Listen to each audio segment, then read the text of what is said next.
अब अगर कोर्ट में पति अपनी पत्नी पर एडल्ट्री का, जिसका तात्पर्य मतलब ये है कि एडल्ट्री का अर्थ ये होता है कि उसकी पत्नी का किसी पराये पुरुष के साथ संबंध है, अफेयर है, ये इल्ज़ाम अगर लगा देता है तो सिर्फ इस आधार पर पत्नी को तलाक मिल सकता है। और उस ऐसा ही एक ज़बरदस्त फैसला बॉम्बे हाई कोर्ट ने दिया है। तो चलिए हम आपको एक छोटी सी कहानी से समझाते हैं जिसमें शक और इल्ज़ाम ने पूरे रिश्ते को तोड़ दिया। तुम कैसे पति हो, हर वक्त मुझ पे शक करते हो, मैं ऑफिस जाऊं तो ये शक करते हो कि मेरा किसी के साथ अफेयर होगा।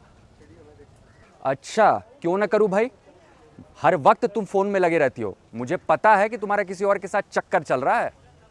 क्या सबूत है तुम्हारे पास? सिर्फ इल्जाम लगा के मुझे बदनाम करने की कोशिश और साजिश कर रहे हो। अच्छा, तुम सबूत छोड़ो, मेरा शक ही काफी है।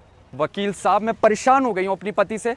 वो मेरे पर बात बात पे शक करता है, मेरे ऊपर झूठा इल्जाम लगाता है कि मेरा किसी और के साथ अफेयर है। आप बिल्कुल भी मत घबराइए। अगर आपके मान सम्मान के खिलाफ, आपके कैरेक्टर के ऊपर कोई झूठा इल्जाम लगाता है तो वो आपके मान सम्मान का निरादर कर रहा है और इस आधार पर यह क्रूरता कहलाती है। और हाई कोर्ट ने भी इस आधार पर तलाक दिया है और आप तलाक उनसे ले सकते हैं। जी हाँ, बॉम्बे हाई कोर्ट के सामने भी कुछ ऐसा ही कश्मकश बना था, प्रॉब्लम आया था, जहां पर एक पत्नी ने निचली अदालत में डाइवोर्स की याचिका फाइल की, लेकिन लोअर कोर्ट ने रिजेक्ट कर दिया, तलाक नहीं दिया। उनका आधार यह था कि पति उन्हें अनेक प्रकार से क्रूरता करता है, उनके ऊपर मानसिक क्रूरता करता है और इसी को सेक्शन 13 हिंदू मैरिज एक्ट का आधार बना करके उन्होंने डाइवोर्स लेने की कोशिश की, उसका याचिका फाइल किया, लेकिन उन्हें डाइवोर्स नहीं मिला और बॉम्बे हाई कोर्ट के सामने ये केस आया। अब देखिए, यहां पर जब ये केस फाइल किया तो पति का ये डिफेंस था पत्नी के ऊपर कि पत्नी का एडल्ट्री है, यानी कि लड़कों के साथ एक्स्ट्रा मैरिटल अफेयर है, उनके साथ फिजिकल रिलेशन है, इसीलिए वो क्रूरता करता है।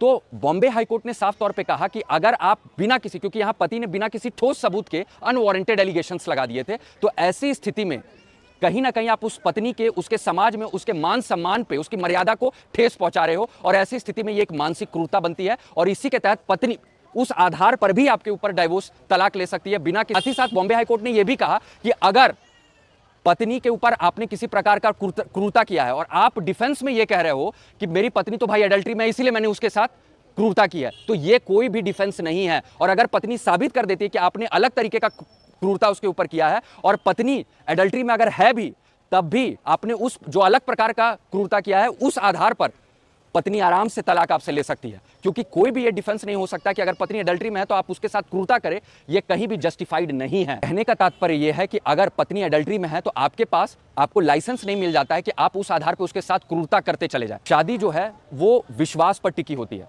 एक झूठा इल्जाम और शक उस पूरे विश्वास को तोड़ देता है। अगर आपके साथ भी इस तरीके से क्रूरता की जा रही है तो सही कदम, सही सलाह के साथ उठाएं, क्योंकि कानून आपके साथ है।